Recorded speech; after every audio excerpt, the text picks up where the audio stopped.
Make sure you're subscribed to JerCrispy.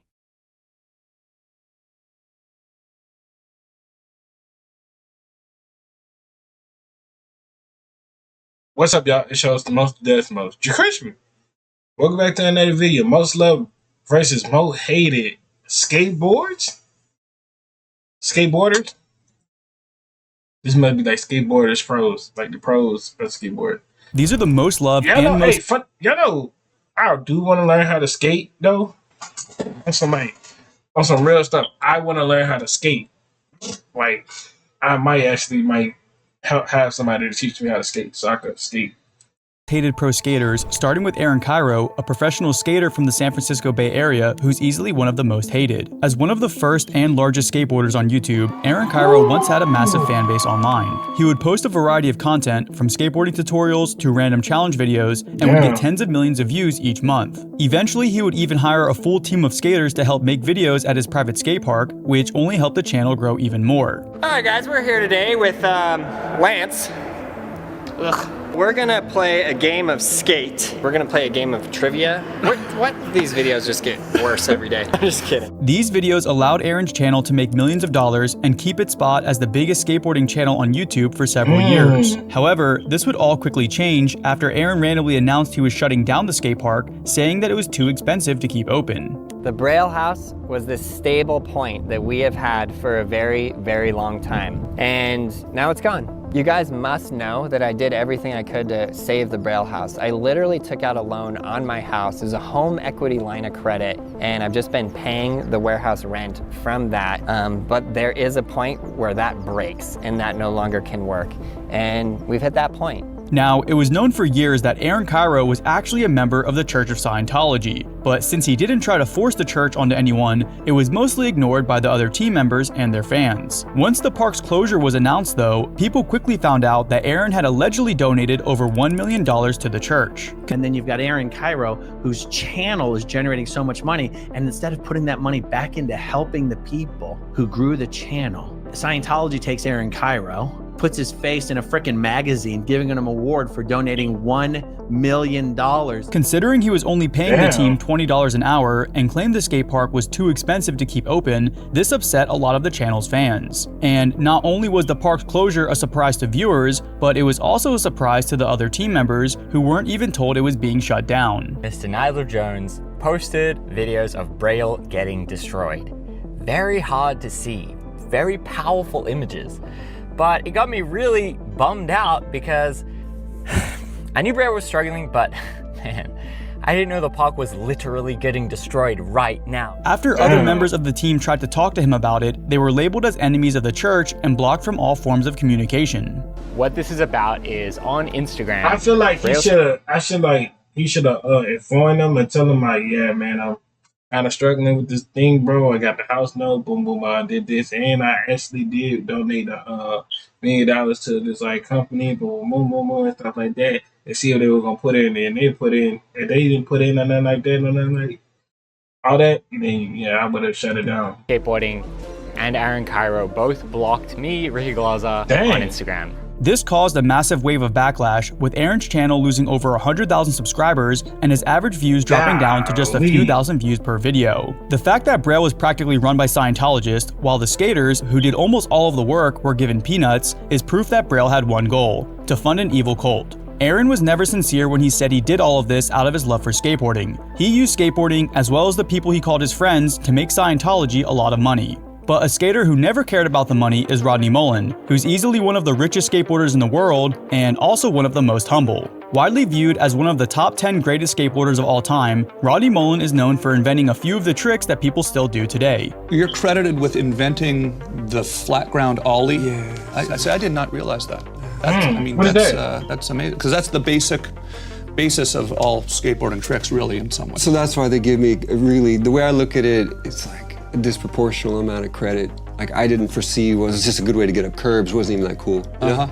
And then freestyle phases out, and then suddenly, oh my gosh, look what you did was so important. I'm like, I appreciate that, but I was just doing my thing. That's how I feel about it. Rodney is credited for inventing the kickflip, the heel flip, impossibles, and 360 flips, but he's always remained extremely humble about his contributions to skateboarding. He was also one of the co-founders of World Industries, which sold for around $30 million in the late 90s, making him a multi-millionaire overnight. Despite this, he's always been very modest and never had a flashy lifestyle, which is very different from Nyjah Huston, who's one of the biggest names to come out of skateboarding. While most pro skaters barely make enough money to pay their rent, Nyjah has managed to become one of the greatest skateboarders of all time and make millions of dollars through his sponsorships, brand deals, and contest wins. This has allowed him to achieve a level of wealth and fame that few skaters ever even get close to. They still doing like the skating stuff, bro. We might need to actually do that for a vlog. Just go around, skate and watch somebody like skate for fun and stuff like that, to see who actually like lean on the top and stuff like that.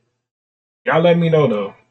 And he shared his lifestyle online every step of the way. While most other sports wouldn't care about this, many skaters didn't like the flashy lifestyle, and as a result, a lot of the skate industry aren't the biggest fans. In a Reddit post titled "Why the Hate for Nyjah," one comment summed things up, saying, "Mainly because he's the best and he wins all the contests." The same thing has happened to pretty much every athlete who's that dominant in their sport. People hate them because they are the best. It's lonely at the top. He's also rich and a party boy. Some people don't like that, but I don't care. I'll still watch all his parts. Although some people do have more legitimate reasons for not liking Nyjah, simply being at the top is something that always causes a lot of hate, which is exactly what happened to Tony Hawk for several years. Hey, Tony Hawk is often considered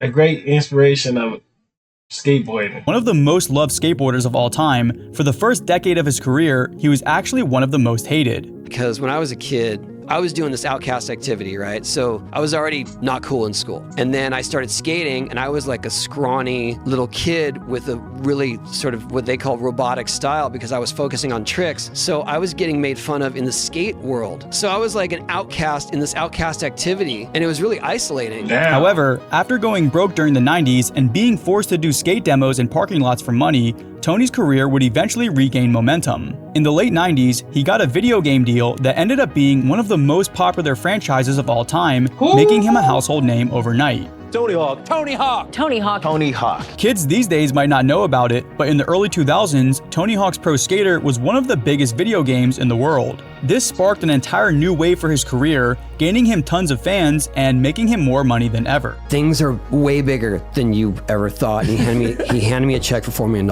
Oh, that happened. Wow. He's since become known for building $4 million, Tony Hawk? Dang. Hundreds of skate parks all over the country, giving back to skateboarding more than anyone else before him. But simply building skate parks doesn't always make someone liked within skateboarding, as we can see with Steve Berra, who famously founded the Barracks skate park but still became widely hated. Unlike normal skate parks, the Barracks was designed to be a private place for professional skaters to practice and film content. The Barracks would film weekly video series and post them online, giving normal skaters a unique look into the personalities of their favorite pros. A lot of the content was also based around the community, whether it be clips viewers submitted, or even having the community vote on who was featured in the videos. People loved the personal feel of the content and connected with the Barracks because of that. As time went on though, the public's opinion would slowly start to change. See, instead of there being one specific reason that caused people to stop liking Steve Berra, it was mostly a large volume of smaller reasons. For example, a lot of people didn't like the way they started handling their battle at the Barracks skate contest, with Steve Berra making certain decisions that got people angry. And I said, what's the point of us here voting? Because that was like the whole reason we all downloaded this app, right? And went to vote. Like, why are we all here on caffeine voting for our favorite submission? So, like, basically keep saying, like, you try to vote, but they don't even pick the dude who you voted the whole time. So they just like, it's a waste of time making an account and all that stuff. And your vote really doesn't matter.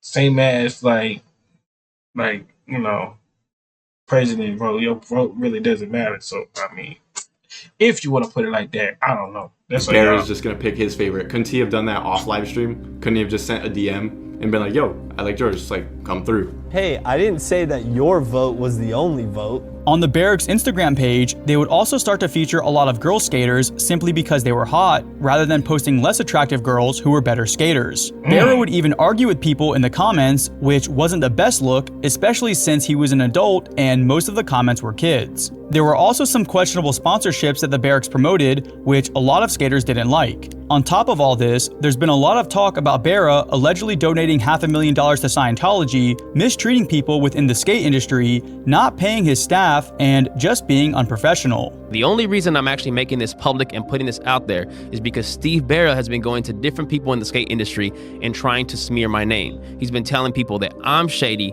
that they shouldn't work with me, and pretty much try to ruin any relationships I've had or could potentially have in the skate industry, all because he did me dirty, and I said I would take it to court if we didn't resolve things in a professional manner. While Barra might have had good intentions, as the person behind the brand, when things went wrong, he was the person who took the blame. And as a result, many skaters aren't a fan. But one skater with essentially zero haters is Daewon Song, who's easily one of the most creative skateboarders to ever live. Daewon— Oh wait, how he did that?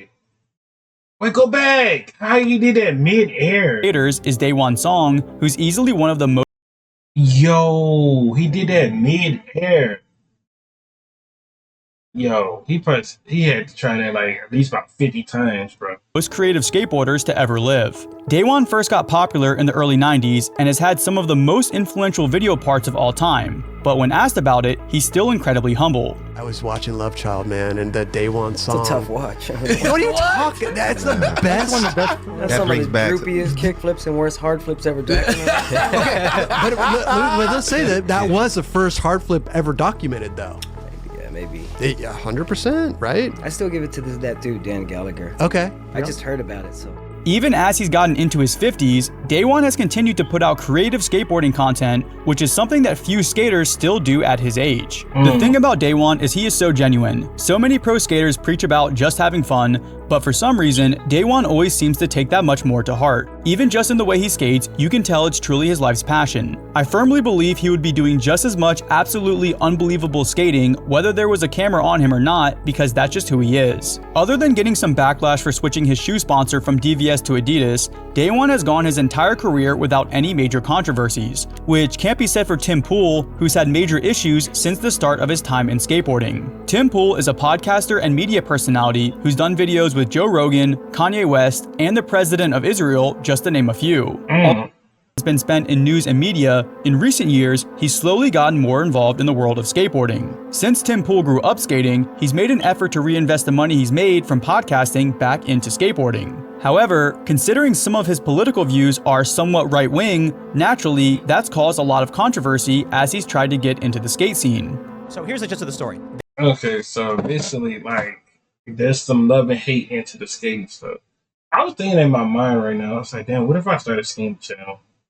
But I was like, I don't know, Sam. I don't think y'all fuck with the skate channel if I had to do. I don't know. There is an event happening in Martinsburg, West Virginia, where we own property and are setting up several businesses. So I offered $20,000 in prizes to this event, and they're basically a bunch of leftists insulted me rather intently and then physically threatened me, saying that if I showed up, I'd be physically removed on land they did not own. So I found the owner and I bought the land for $1 million, and now they're on my skate park. Allegedly, Tim was already working on buying the property to renovate it, but some of the locals still weren't happy. The guy says, you bought it to steal it from us. And I said, how long do you think it takes for someone to buy property? And he goes, 30 to 60 days without missing a beat. I'm like, It's almost like we were trying to buy it for a long time. The main pushback is that Tim was injecting himself where he wasn't wanted, but from his perspective, he was just trying to help the skate scene in a small town. Tim has also had some videos where he talks about trans skaters competing against biological female skaters, which has definitely gotten a lot of people angry. Although he might have simply intended to help out skaters, these things have caused a lot of backlash within the skate community. But just because someone gets a lot of backlash doesn't mean that they still don't have fans, with Rob Dyrdek being a great example of this. Rob Dyrdek started off as a pro skater in the late 90s before becoming a reality TV star and business owner. After getting his first show, a lot of the core skate community didn't like him. They thought he was a sellout, corny, and obnoxious. The thing is, the show also brought in a ton of new skaters. Wait, that's the dude who made that show. I know one of us was always with a skateboard. That's what dude who be having that white girl and that black dude on that stuff, and they be watching like ridiculous clips and stuff. That's him. I didn't even know that. Damn, he was a pro skater. And people who were just starting out or only skated casually quickly became huge fans. His first TV show with his best friend Big Black became incredibly popular and led to several other TV shows as time went on. This allowed Rob to make millions of dollars from his sponsors and begin to start his own companies. You gotta think I did Chevy deals, Microsoft deals, Carl's Jr. deals. I just did all these mega deals and integrated it into that show. So I was making millions. We're living in the future. Then I was like making millions off of all my product and board sales and all of that stuff, like by seeing it through a business lens ahead of time and how could I maximize it. For example, he founded Street League Skateboarding, Momentous Supplements, and his own charity that's built free public skate parks all over the US. So although he's gotten hate from certain skaters over the years, he still has a massive fan base. This is a very different outcome from Terry Kennedy, who also used to have a huge fan base that unfortunately no longer exists. In the early to mid 2000s, Terry Kennedy was one of the biggest names in skateboarding. As a part of the Baker crew, he was universally loved in skating and had a really successful career for the first decade. However, as he phased out of skateboarding, he began to have some mental health issues and was allegedly taken advantage of by certain people in his circle. He started posting some bizarre rants online and eventually got dropped by all of his sponsors. Sadly, shortly after this time period, he got into a fight with a friend in a parking lot, resulting in the friend falling and hitting his head and eventually passing away.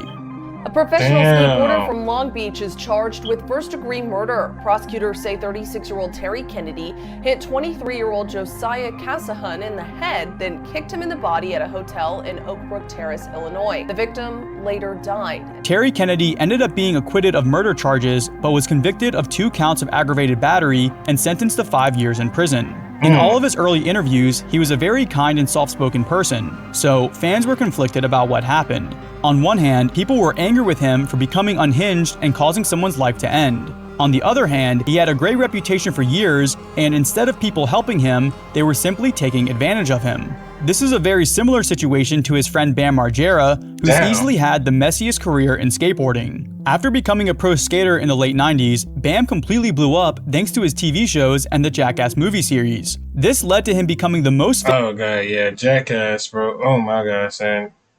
Never again will watch Jackass again, bro. I watched like 5 episodes of that stuff, never again. Famous skateboarder in the world for several years, gaining tons of fans and allowing him to make tens of millions of dollars. Sadly, he eventually got caught up partying and spent the better part of a decade battling addiction. His downward spiral got pretty bad at times, and it was all in the public eye. At one point, many of his own friends and even some of his own family gave up on him. The guys from Jackass made the last movie without him. A lot of his fans stopped keeping up with what he was doing, and overall, it seemed like just another sad story. However, over the past few years, Bam has really managed to turn things around and seems much better in interviews. You know, right now, I pretty much just want to take a break from everybody. Disconnect. And just completely focus on eating right, going to the gym with her, stretching and skating, and whoever is near me that's a good skater, bring it on. He has had several periods where he was sober and then relapsed, but he's been going strong for a couple of years now, and many fans are happy to see it. If Bam can keep up this momentum, I see a full comeback coming real soon. I am 100% here for this version of Bam. So proud and happy to see him looking and doing so. Anyways, y'all, hope y'all enjoyed the video. Make sure to like, comment, subscribe, follow our social media, pop on the screen. See y'all when I see y'all. Lay y'all to the bottom of my heart. We're on the road to 500, and I'm out.